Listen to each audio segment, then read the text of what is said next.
Pues nuevamente buenas tardes, es un privilegio el poder reunirnos para meditar en la palabra de Dios, y cuando digo reunirnos no me refiero físicamente, pero sí a que estamos unidos en una mente, en un propósito, y la unidad que Dios nos da no se limita a que estemos juntos físicamente, sino que existe la unidad espiritual, existe la unidad de corazón, de propósitos, de objetivos.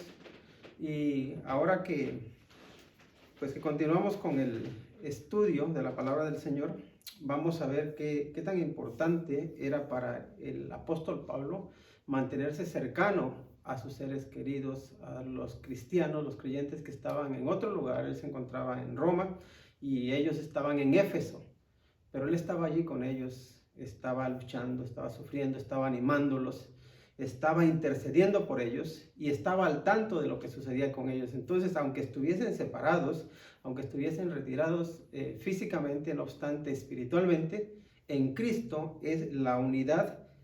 No hay nada que la pueda romper, no la puede romper el tiempo, no la puede romper el espacio, no la puede romper nada.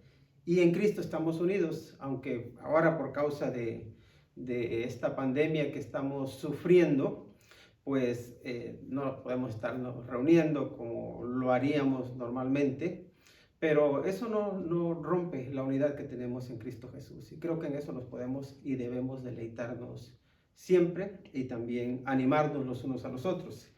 En este caso vamos a continuar con el estudio de Efesios. Recuerden que estamos en el capítulo 1 y ahora vamos a terminar el capítulo.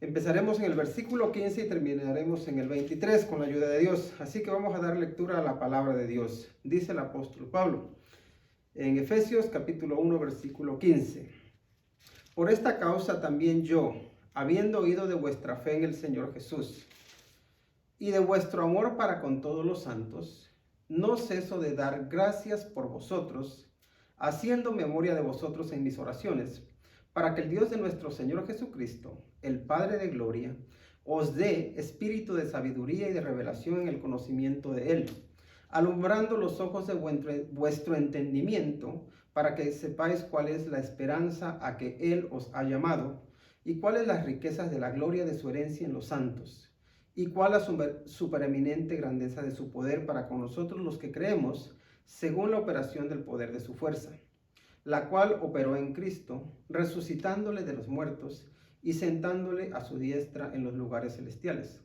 sobre todo principado y autoridad y poder y señoría, y sobre todo nombre que se nombra, no solo en este siglo, sino también en el venidero. Y sometió todas las cosas bajo sus pies y lo dio por cabeza sobre todas las cosas a la iglesia, la cual es su cuerpo, la plenitud de aquel que todo lo llena en todo. Vamos a orar. Nuestro buen Dios, te damos las gracias por tu santa palabra. Gracias, Señor, porque nos permites meditar en ella. Y en esta ocasión te pedimos porque tú nos guíes, porque tu Santo Espíritu nos dé sabiduría y discernimiento. Por favor, Señor, habla a nuestra vida.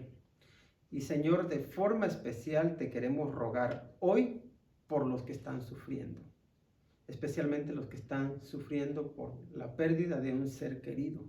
Por favor, Señor, te pedimos que tú les llenes de tu consuelo, de tu paz y de la esperanza. Esa esperanza que no se limita a esta vida, porque hay una vida eterna en ti. Señor, por favor, te rogamos por los que están enfermos, para que pongas tu mano sanadora sobre ellos. Por favor, Padre, ten misericordia de ellos, fortalécelos y que puedan salir adelante. Te rogamos también, Señor, por los que están desanimados, por los que están afligidos. Por favor, nuestro buen Dios, llénalos de tu paz.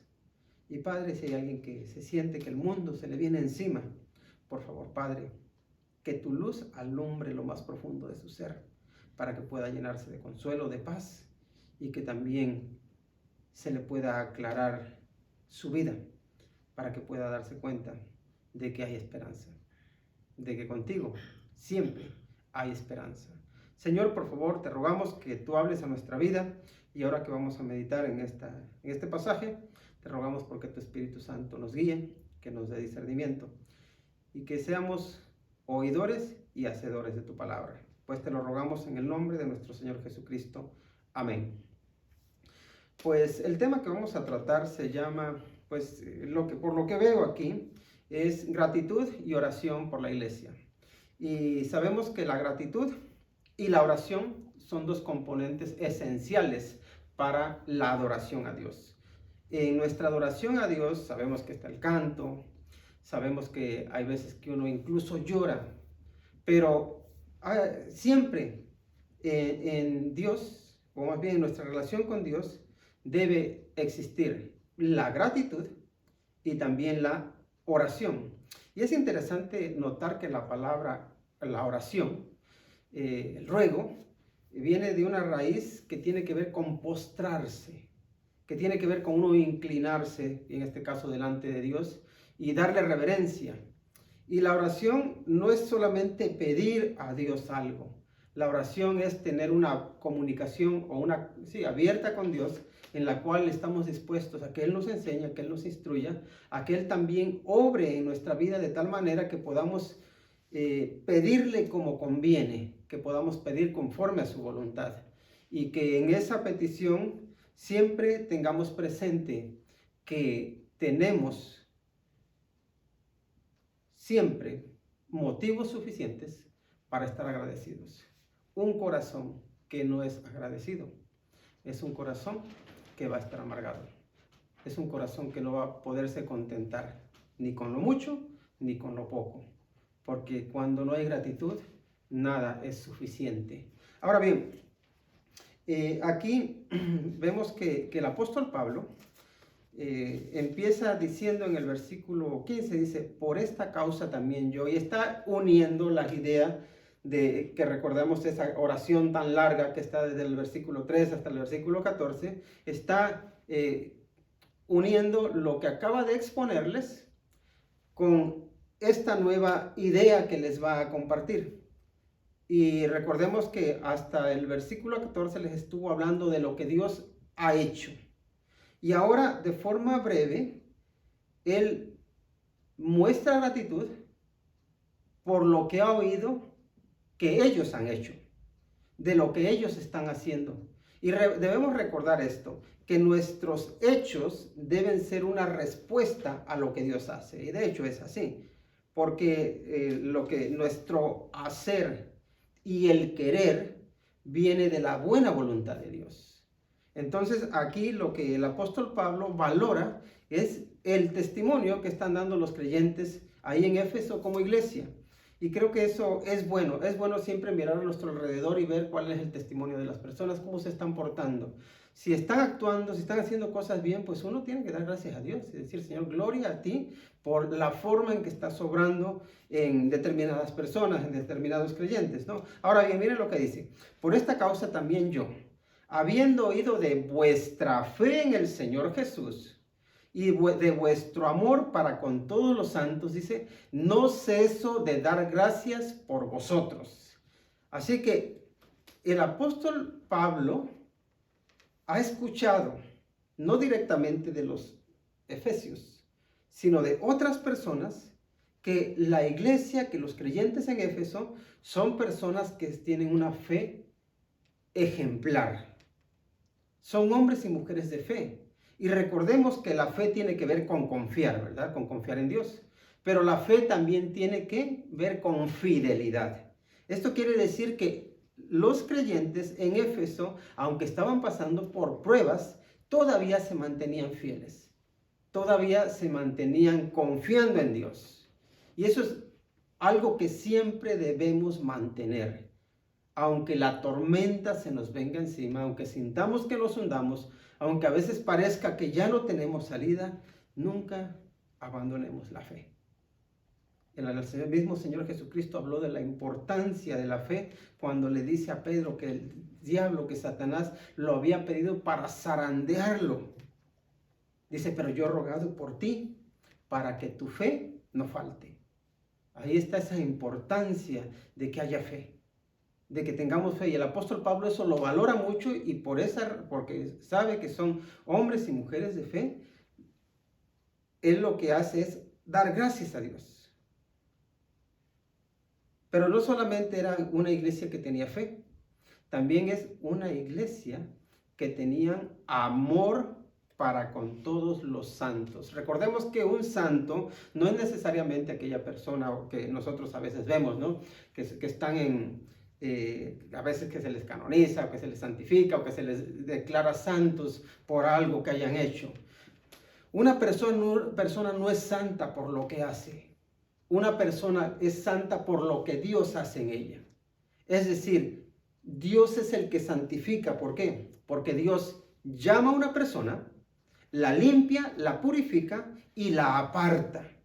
Y eso significa santo, apartado por Dios y para Dios. De tal manera que aquí el apóstol Pablo ve que entre todos aquellos que sabían que Dios los había llamado y que los había apartado con un propósito especial, dice que el amor que se tienen entre ellos es ejemplar.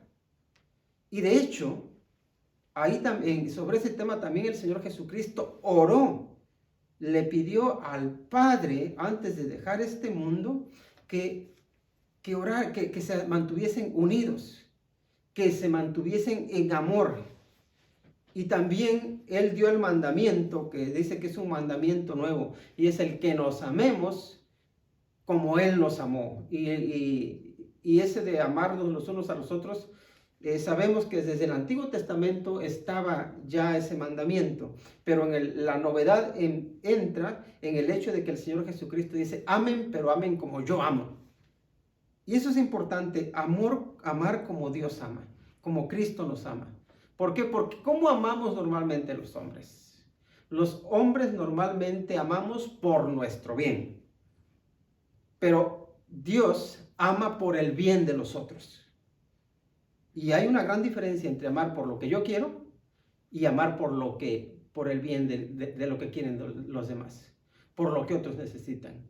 Y ahí está ese amor sacrificial, ese amor ágape, ese amor que no espera la satisfacción egoísta, sino que es un amor que espera satisfacer las necesidades de los otros. Así que esta iglesia es una iglesia que está dando ejemplo en amor. Ahora, hay una advertencia, no directa, pero sí indirecta, para todos nosotros que creemos que estamos haciéndolo bien en cómo estamos amando a los demás. Y es esta: el amor se enfría, el amor se apaga. El amor necesita ser alimentado, necesita ser fortalecido. Y eso es algo que debemos tener en cuenta siempre, porque ¿saben qué? Unos 30 años después de que se escribiese la epístola del apóstol Pablo a los Efesios, se escribió el libro del Apocalipsis. Y en el libro del Apocalipsis, el ángel que está el Señor Jesucristo que está enviando mensajes a las iglesias, a la iglesia de Éfeso, a esta misma iglesia, le dice, tengo contra ti que has dejado tu primer amor. Una iglesia que amaba como Dios lo pedía, llega a abandonar ese primer amor. Ese amor que uno tiene por Cristo Jesús cuando uno tiene ese encuentro personal con Él. Y esto, por eso digo que es una advertencia indirecta.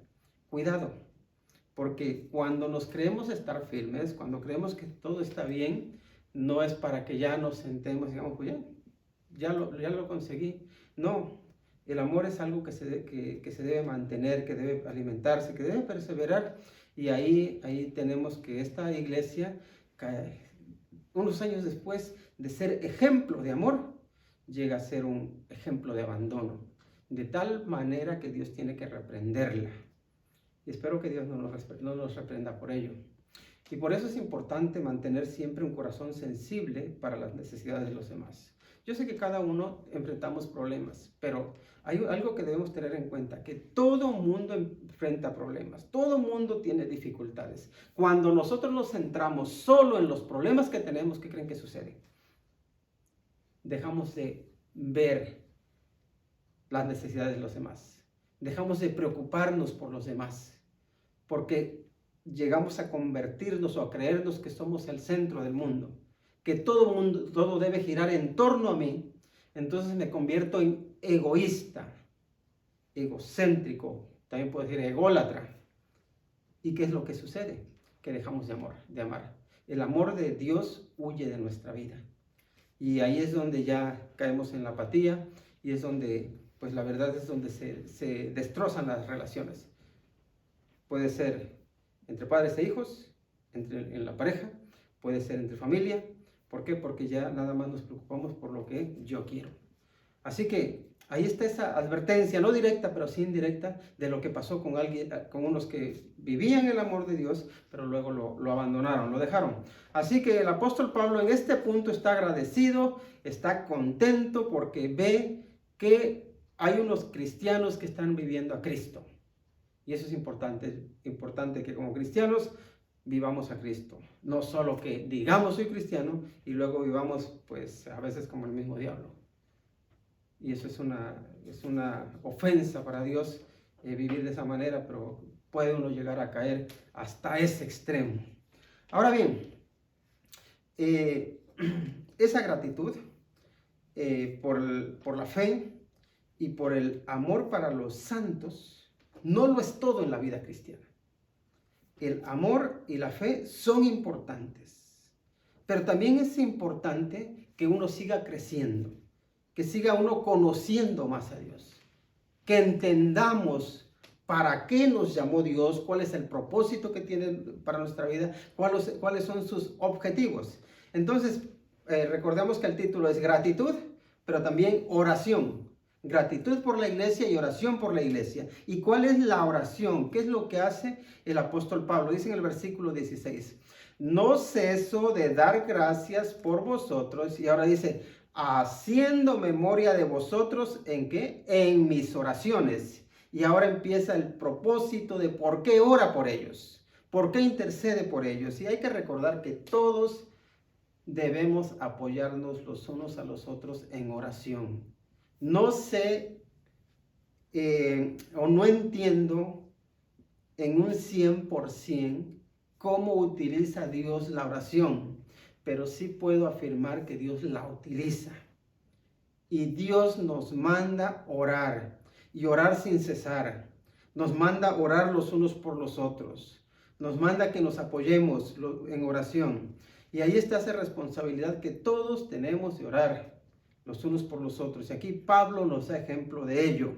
Así que dice que él ora para que el Dios de nuestro Señor Jesucristo, el Padre de gloria, que haga esto. Dice, que les dé espíritu de sabiduría y algo más, de revelación en el conocimiento de Él.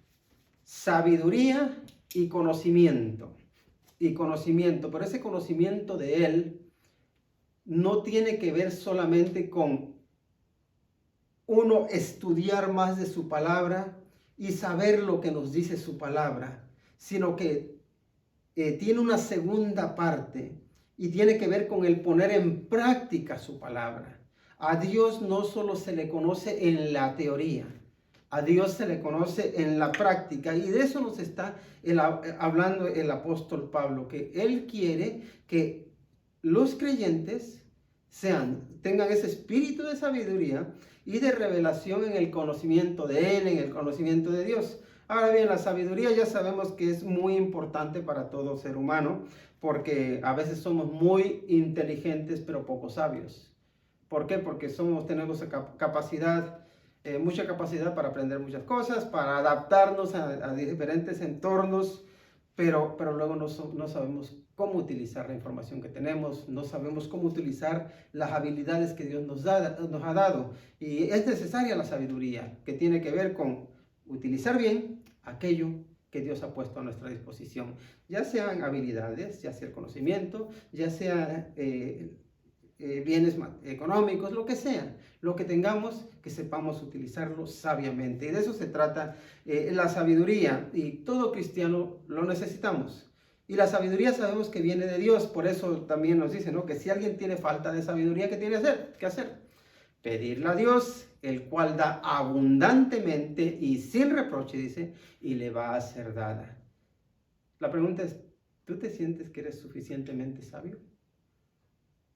Yo no. Y eso quiere decir que necesito pedirle a Dios que me dé sabiduría. Pero creo que eso se aplica a todos nosotros. Necesitamos la sabiduría que Dios nos da para poder decidir de una forma que le agrade a Él. Pero ahora sobre lo que la revelación de sí mismo. Dios es tan grande, tan poderoso, tan eterno, está tan alto como cantamos, ¿no? Que es Dios tan alto que no puede ser más alto que Él, tan bajo que no puedo ir más bajo de Él, tan ancho que no puedo ir fuera de Él, y decimos que cuán grande es el amor de Dios. Bueno, el amor, Dios lo llena todo. Y sin embargo, a Dios no lo podemos ver. No lo podemos ver físicamente, y si Él no se revela, tampoco lo podemos ver espiritualmente. Hay una cosa que vemos en el pensamiento judío y el pensamiento griego. Podemos ver que hay dos formas que tenían los hombres para hablar de Dios. La filosofía de los griegos buscaba conocer a Dios por medio del estudio, por medio de ellos estudiar, de ellos escudriñar, por medio de su mente. Ellos querían llegar a conocer a Dios y lo que lograron fue hacer muchos dioses. Eso son los griegos, el pensamiento griego. El pensamiento judío es distinto. Ellos te dicen que el conocimiento de Dios no lo alcanza el hombre. El conocimiento de Dios llega al hombre. ¿Por qué? Porque Dios se revela. Y por eso entendemos que las Escrituras es una revelación de Dios. Y revelar significa quitar el velo. Y de alguna manera todos tenemos un velo en nuestros ojos. Porque no podemos ver a Dios. Pero cuando en Cristo Jesús llegamos a tener esa relación personal con Dios, entonces el velo es quitado de nuestros ojos. Y como Job podemos llegar a decir, de oídas te conocía, mas ahora mis ojos te ven.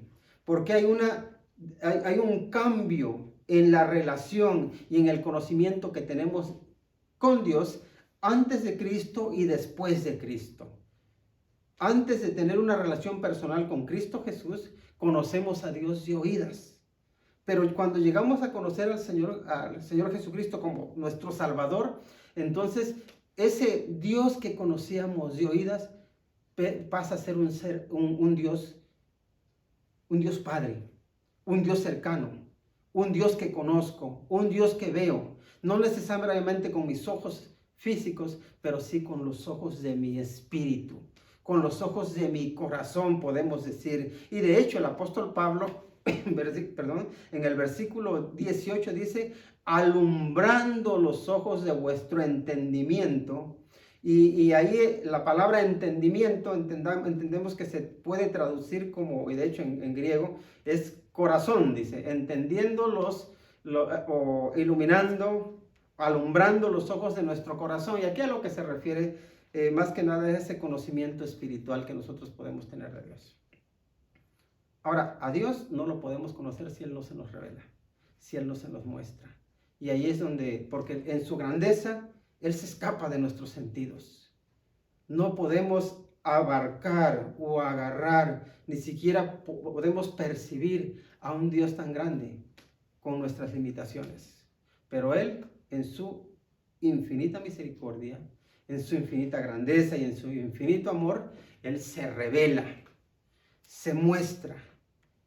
Y lo que conocemos, lo que de Dios se conoce, se hace visible. ¿Por qué? Porque Él nos lo muestra. Él se muestra a sí mismo. Ahora, cuando Él se muestra a nuestra vida, también existe la posibilidad de que no le veamos porque estemos endurecidos, de que no creamos en Él. ¿Por qué? Porque nuestro corazón, los ojos de nuestro corazón están insensibilizados, son como roca. Y por eso necesitamos la palabra de Dios, que es la que rompe o ablanda esa dureza y nos hace ver a Cristo, a Dios hecho hombre, revelándose a nosotros como hombres. Y aquí lo que el apóstol Pablo está pidiendo es que ellos, que los creyentes de Éfeso tengan ese espíritu de sabiduría y ese espíritu de revelación en el conocimiento de Él.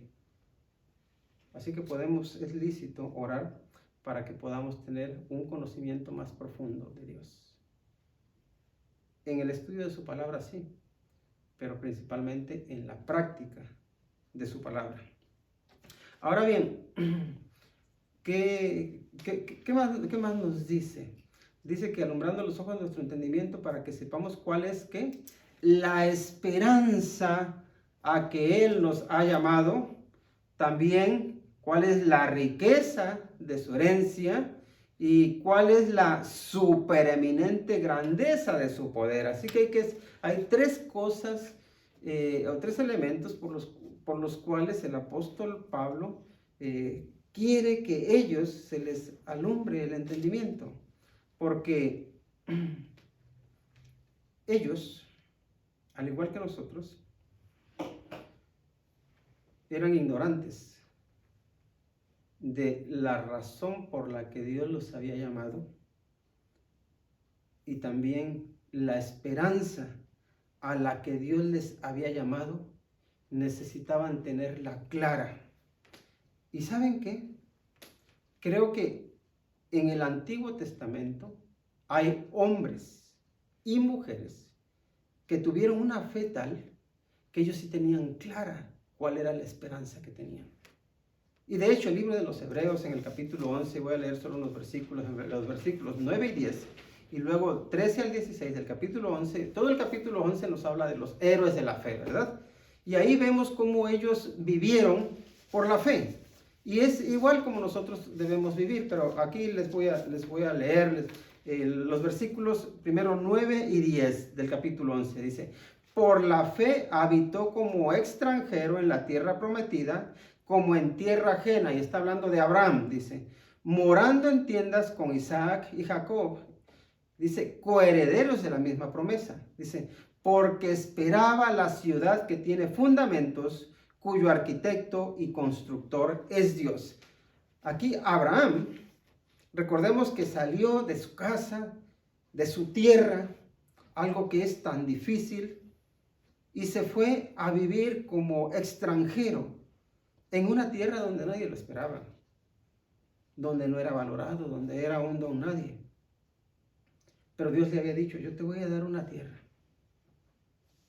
Y de hecho esa tierra a él nunca le llegó. Pero la pregunta es, ¿Abraham tenía esperanza solamente en esa tierra prometida, en la tierra de Canaán? ¿O tenía una esperanza que iba más allá de lo que en este mundo se puede conseguir o de lo que Dios nos puede ofrecer? Y su esperanza iba mucho más allá, porque nos dice que él por fe habitó ¿dónde? Como extranjero en la tierra prometida. Dice que moraba en tiendas, ni siquiera tenía una casa. Y también sus hijos moraban en las tiendas. Isaac, luego su nieto, Jacob también. Y ellos eran coherederos de la misma promesa. Pero ¿por qué él se atrevió a vivir como extranjero? Porque esperaba, dice, la ciudad que tiene fundamentos, cuyo arquitecto y constructor es Dios. Es decir, que Abraham tenía clara la esperanza que él tenía. Él esperaba una ciudad celestial. Más adelante nos dice en el versículo 13 que conforme a la fe murieron todos estos, o sea, todos esos hombres y mujeres que nos han narrado ya en los versículos precedentes. Dice, conforme a la fe murieron todos estos sin haber recibido lo prometido, sino mirándolo de lejos y creyéndolo y saludándolo y confesando que eran extranjeros y peregrinos sobre la tierra. Porque los que esto dicen claramente dan a entender que buscan una patria. Pues si hubiesen estado pensando en aquella de donde salieron, ciertamente tenían tiempo de volver, pero anhelaban una mejor, esto es celestial. Por lo cual Dios no se avergüenza de llamarse Dios de ellos, porque les ha preparado una ciudad. estos hombres y mujeres de fe tenían una esperanza clara. Y ellos podían regresar al lugar de donde Dios los había sacado, de donde Dios los había llamado. Pero decían, lo que está atrás, lo que dejé, no es mejor que lo que me espera. Al contrario, lo que me espera adelante es muchísimo mejor. Hay una ciudad celestial, hay una patria celestial, y hacia esa patria celestial marchaban. Hacia esa patria celestial marchamos todos los que hemos depositado nuestra confianza en Dios, en Cristo Jesús. Pero a veces perdemos el rumbo. A veces queremos volvernos atrás. Porque a veces nos creemos que las promesas de Dios, que la esperanza a la que Él nos ha llamado, que no es tan importante, que es más importante lo que tenemos aquí, pero no lo es. Ahora, esa es una de las peticiones que el apóstol Pablo tiene para con ellos, que ellos tengan clara cuál era la esperanza de sus vidas. Luego también dice, habla de las riquezas, que entendieran, que conocieran cuáles eran las riquezas de la gloria de su herencia en los santos. Y bueno, ya hemos estado hablando un poco acerca de esa herencia que tenemos con el Señor. Aquí en esta tierra hay varias cosas que podemos experimentar, que tiene que ver con los dones, las capacidades que el Espíritu Santo de Dios nos da, pero también nos habla de que tenemos un hogar, de que tenemos, y luego cuando nos habla de la belleza del cielo, de que lo que aquí hay en esta tierra no se puede comparar con lo que hay en el cielo. Y el apóstol Pablo quiere que tengan claras esas cosas. Pero hay algo más por lo cual también pide, y es la grandeza del poder de Dios para aquellos que creen. Fíjense que que el Evangelio es locura, dice, para todos los que se pierden. Pero para los creyentes, sean judíos, sean griegos, sean gentiles, sean de la nacionalidad que sean, dice que para ellos es poder de Dios y sabiduría de Dios. Ahora, para mucha gente, el poder de Dios no es nada, no significa nada. Para ellos, para los que no creen, solamente cuenta su poder personal, sus habilidades, su fuerza, sus logros, luchas, todo por lo que han luchado, lo que se han ganado. Y dice, aquí no hay nadie que te pueda ayudar. Pero por otro lado, vemos que para aquellos que sí creen, para aquellos que sí creemos, vemos cómo Dios nos levanta, cómo nos da fuerza, cómo nos sostiene, cómo nos capacita. Y hay una forma totalmente de encarar los problemas, de enfrentar las dificultades de la vida, creyendo en Dios y sin creer en Dios. El Evangelio, que es locura para los que se pierden, que es necedad, que incluso es debilidad, porque dicen el que es cristiano es un tonto, es un débil, cualquiera se puede aprovechar de ellos. Para aquel que cree en Dios, para que se convierta en poder transformador, porque transforma su interior, pero también vemos cómo Dios va transformando vidas y cómo aquellas situaciones que parecen imposibles, Dios trae soluciones. Ahora, el apóstol Pablo nos da 5 formas en que se manifiesta ese poder de Dios. Ese poder de Dios que operó en el Señor Jesucristo es el mismo poder que está disponible para cada creyente hoy, aquí. ¿Qué hizo o de qué forma operó el poder de Dios en el Señor Jesucristo? Y nos dice que en el versículo 20 dice que la operación del poder de su fuerza, la cual operó en Cristo, ¿cómo? resucitando de los muertos. El poder de Dios operó en Cristo resucitándole de los muertos. Hoy, bueno, más bien ayer, pues me enteré de dos sucesos bastante trágicos. Una señora que perdió a su hermana, falleció, su hermana joven, falleció. Y claro, luego también otra señora que su marido falleció, jóvenes los dos que han fallecido. Y uno ve el sufrimiento, uno ve la impotencia. De hecho, una de las personas manifestaba que desearía que fuera una pesadilla de esas terribles y que desearía despertar y decir, no es verdad, sigue aquí, sigue a mi lado.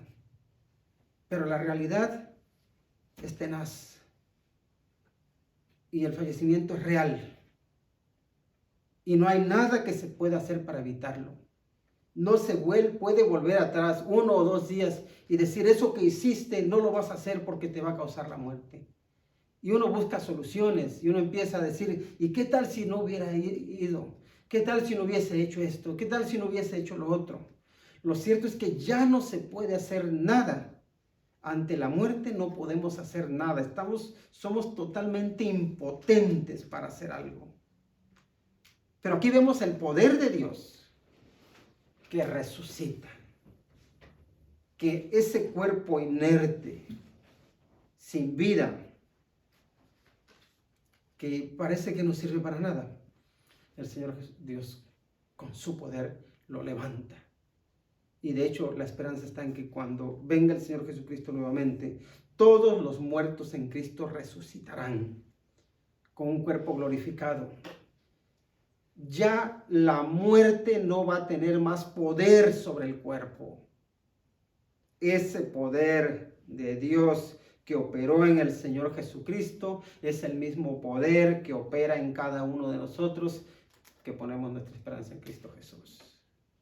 Solamente Él nos puede liberar de la impotencia de ver a un ser querido fallecido y no poder hacer nada. Él sí puede hacer nada. Luego también nos dice que lo sentó a su diestra en los lugares celestiales. Es decir, el poder de Dios nos saca de un mundo decadente y nos lleva a un lugar eterno, donde no hay muerte, donde no hay dolor, donde no hay más enfermedad, donde no hay más sufrimiento, donde el pecado ya no tiene poder sobre nosotros, donde el mismo diablo ya no tiene acceso y lo sienta en los lugares celestiales al Señor Jesucristo. Pero esos lugares celestiales también están asequibles para nosotros. Luego también nos dice que lo exaltó sobre todo poder y sobre todo nombre presente y futuro. Y eso es algo importante que debemos tener en cuenta. Recordemos que el Señor Jesucristo murió bajo el poder de ¿quién? El poder de los dirigentes religiosos, el poder de los gobernantes, el poder del imperio. Él murió bajo todo ese poder, incluso bajo el poder del diablo. ¿Pero qué pasó? Que se levantó. Se levantó sobre todo poder, sobre toda autoridad, sobre todo nombre, sobre todo señorío. Y todos aquellos que formaron parte podemos decir, en derrotar al Señor Jesucristo. Al final el poder de Dios transformador que da resurrección es el que obró la derrota para todos los enemigos. Pero recordemos que hoy en día ese poder que puede darnos la victoria, o que dio la victoria al Señor Jesucristo, es el mismo poder que tenemos nosotros. ¿Por qué? Hoy podemos caer presa, o podemos caer víctimas, puede ser de robos, de asesinatos, de engaños, de abusos. Podemos caer presa de muchas injusticias que este mundo nos presenta. Pero lo cierto es que en Cristo Jesús Dios nos levanta, nos exalta sobre todos los enemigos de la cruz, sobre todos los enemigos de Dios, y nos da la victoria. No importa cuán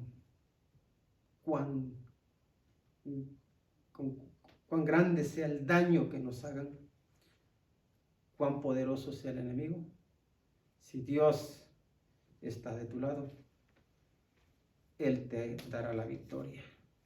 Y su victoria no es solamente que salgamos aquí victoriosos en esta vida, incluso después de la muerte, incluso aunque caigamos muertos o que parezca derrotados, ahí esa muerte, esa derrota, Dios la convierte en victoria.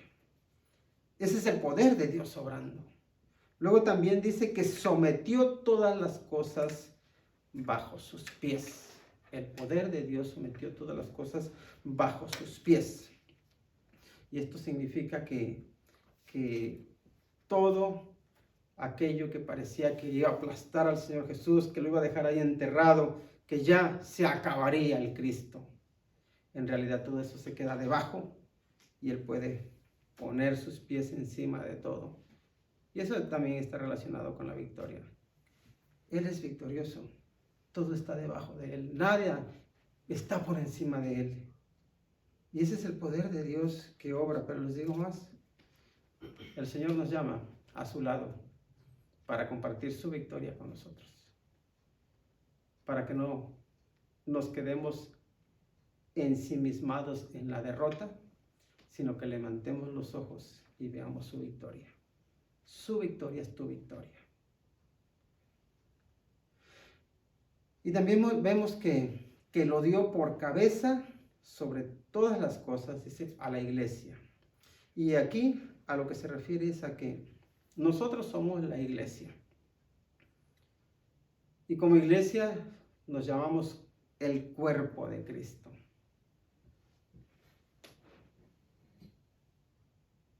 Un cuerpo sin cabeza no sirve de nada. Un cuerpo con una mala cabeza se hace daño, ¿verdad? Cuando en el hogar hay una mala cabeza, vemos que ese hogar va de mal en peor. Cuando incluso vemos, hay algunas personas que tienen unos cuerpos enormes, fuertes y parecen, pero si su cabeza no funciona bien, ese cuerpo nada más sirve para destruir. Solo cuerpo sirve para hacer daño. Pero ¿qué pasa cuando un cuerpo tiene una buena cabeza? Una cabeza sabia, una cabeza que sabe a dónde va, que sabe dar dirección. Las manos, los labios, los ojos, los pies, todo funciona bien, bien coordinado. Pues nosotros tenemos una cabeza que es Cristo Jesús. Él nos dirige. Él nos guía. Él es nuestra autoridad. Él es nuestro Señor. Él es el que nos abre camino. Es el que nos dice por aquí. Es el que nos lleva. Es el que nos usa. Es el que nos hace útiles. Él es nuestra cabeza. Él es nuestro guía, nuestro líder. Y es una cabeza bien puesta. Porque Él es sabio. Porque Él es omnisciente. Porque Él es todopoderoso. Porque Él es soberano. Porque no hay nada que Él desconozca. Porque nada lo puede tomar por sorpresa. La iglesia de Éfeso estaba sufriendo muchos ataques, muchos problemas. Estaba sufriendo. Pero tenía una cabeza que era capaz de hacerlos victoriosos, de sacarlos adelante a través del sufrimiento, a través de las pruebas. Recordemos que Dios nunca nos promete una vida sin pruebas, una vida sin problemas, pero sí nos promete estar con nosotros a través de los problemas, a través del sufrimiento. Cristo es nuestra cabeza y Él sabe para dónde nos lleva. Por eso debemos confiar en Él. Ahora concluye y nos dice que sometió todas las cosas sobre sus pies y lo dio por cabeza sobre todas las cosas a la iglesia. Y luego dice, la cual es su cuerpo, la plenitud de aquel que todo lo llena en todo. Y aquí, cuando nos habla de que Él lo llena todo, por un lado está diciendo, tranquilos, Él sabe por lo que estás pasando, Él está ahí presente. Y no solo eso, sino que Él sabe utilizar todo lo que está en tu alrededor para que obre para bien. Pero aún más, si tú te sientes que estás incompleto, si tú te sientes que estás vacío, recuerda que Él te puede llenar. Que solo su presencia, que Él en una relación estrecha contigo es suficiente para que puedas tener paz, para que puedas sentirte y estar completo o completa. Recordemos que la plenitud de la deidad habita en Jesús y nosotros estamos completos en Él. Si eres de Cristo, si estás en Cristo, confía, pero también céntrate en conocerle mejor. Acuérdate de que su poder te puede sacar adelante. Él ya venció. Él es victorioso y nos hace victoriosos cuando estamos en Él. Pidámosle que nos ayude a vivir en su victoria. Vamos a orar. Te agradecemos, Señor, por el enorme privilegio que tú nos das de tener a Cristo Jesús como Salvador, como Señor y también como nuestra cabeza. Por favor, Dios, te rogamos porque nos hagas un cuerpo útil que traiga gloria y honra a tu nombre. Pues te lo pedimos en el nombre de Cristo Jesús. Amén. Dios les bendiga.